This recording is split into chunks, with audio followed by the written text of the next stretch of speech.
Assalamualaikum warahmatullahi wabarakatuh. Saya Devi Wulandari, peserta Latsar CPNS Angkatan 14 tahun 2021. Pada kesempatan kali ini saya akan menyampaikan materi tentang manajemen ASN. Kita mulai dengan apa peran ASN. Peran ASN adalah perencana, pelaksana, dan pengawas penyelenggaraan tugas umum pemerintahan dan pembangunan nasional melalui pelaksanaan kebijakan dan pelayanan publik yang profesional, bebas dari intervensi politik, serta bersih dari praktik korupsi, kolusi, dan nepotisme. Sedangkan tugas ASN adalah melaksanakan kebijakan yang dibuat oleh pejabat pembina kepegawaian sesuai dengan ketentuan peraturan perundang-undangan, memberikan pelayanan publik yang profesional dan berkualitas, mempererat persatuan dan kesatuan negara kesatuan Republik Indonesia.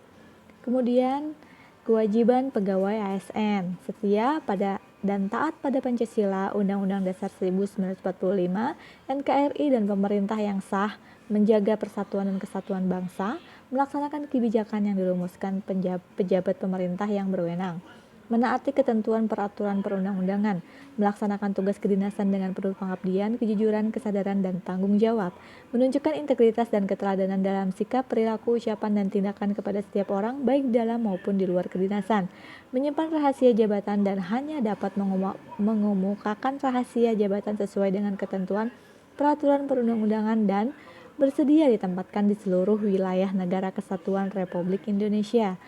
Berdasarkan jenisnya, pegawai ASN terdiri atas dua, yaitu pegawai negeri sipil atau PNS, yang kedua pegawai pemerintah dengan perjanjian kerja atau PPPK atau yang biasa kita sebut dengan P3K. Dalam Undang-Undang ASN, PNS berhak mendapatkan gaji, tunjangan, dan fasilitas, cuti, jaminan pensiun, dan jaminan hari tua, perlindungan dan pengembangan kompetensi. Sedangkan P3K berhak mendapatkan gaji dan tunjangan, cuti, perlindungan, dan pengembangan kompetensi. Secara garis besar, manajemen ASN adalah pengelolaan ASN untuk menghasilkan pegawai ASN yang profesional, memiliki nilai dasar etika profesi, bebas dari intervensi politik, bersih dari praktik korupsi, kolusi, dan nepotisme. Yang kedua, lebih menekankan kepada pengaturan profesi pegawai sehingga diharapkan agar selalu tersedia sumber daya aparatur sipil negara yang unggul selaras dengan perkembangan zaman. Yang ketiga, ASN bekerja dengan berlandaskan pada kode etik dan kode perilaku.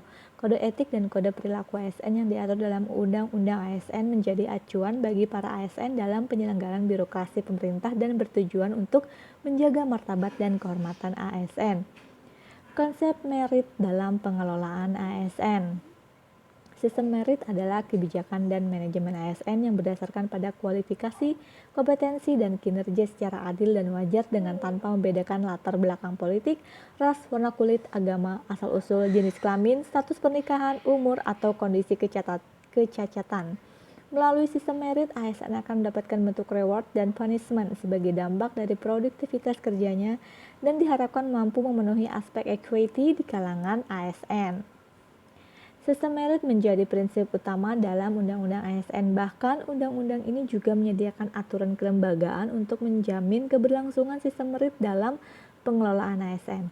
Lembaga-lembaga tersebut adalah Komisi Aparatur Sipil Negara atau KASN yang diberikan kewenangan untuk melakukan monitoring dan evaluasi pelaksanaan kebijakan dan manajemen ASN untuk menjamin perwujudan dan pelaksanaan sistem merit pada instansi pemerintah. Yang kedua, kementerian yang menyelenggarakan urusan pemerintahan di bidang pendayagunaan aparatur negara. Saat ini disebut Kementerian Pendayagunaan Aparatur Negara dan Reformasi Birokrasi atau Kemenpan dan RB, yang bertugas memberikan pertimbangan kepada Presiden dalam penindakan pejabat yang berwenang dan pejabat pembina kepegawaian atas penyimpangan sistem merit dalam pengelolaan ASN. Demikian pembelajaran tentang manajemen ASN yang bisa saya paparkan.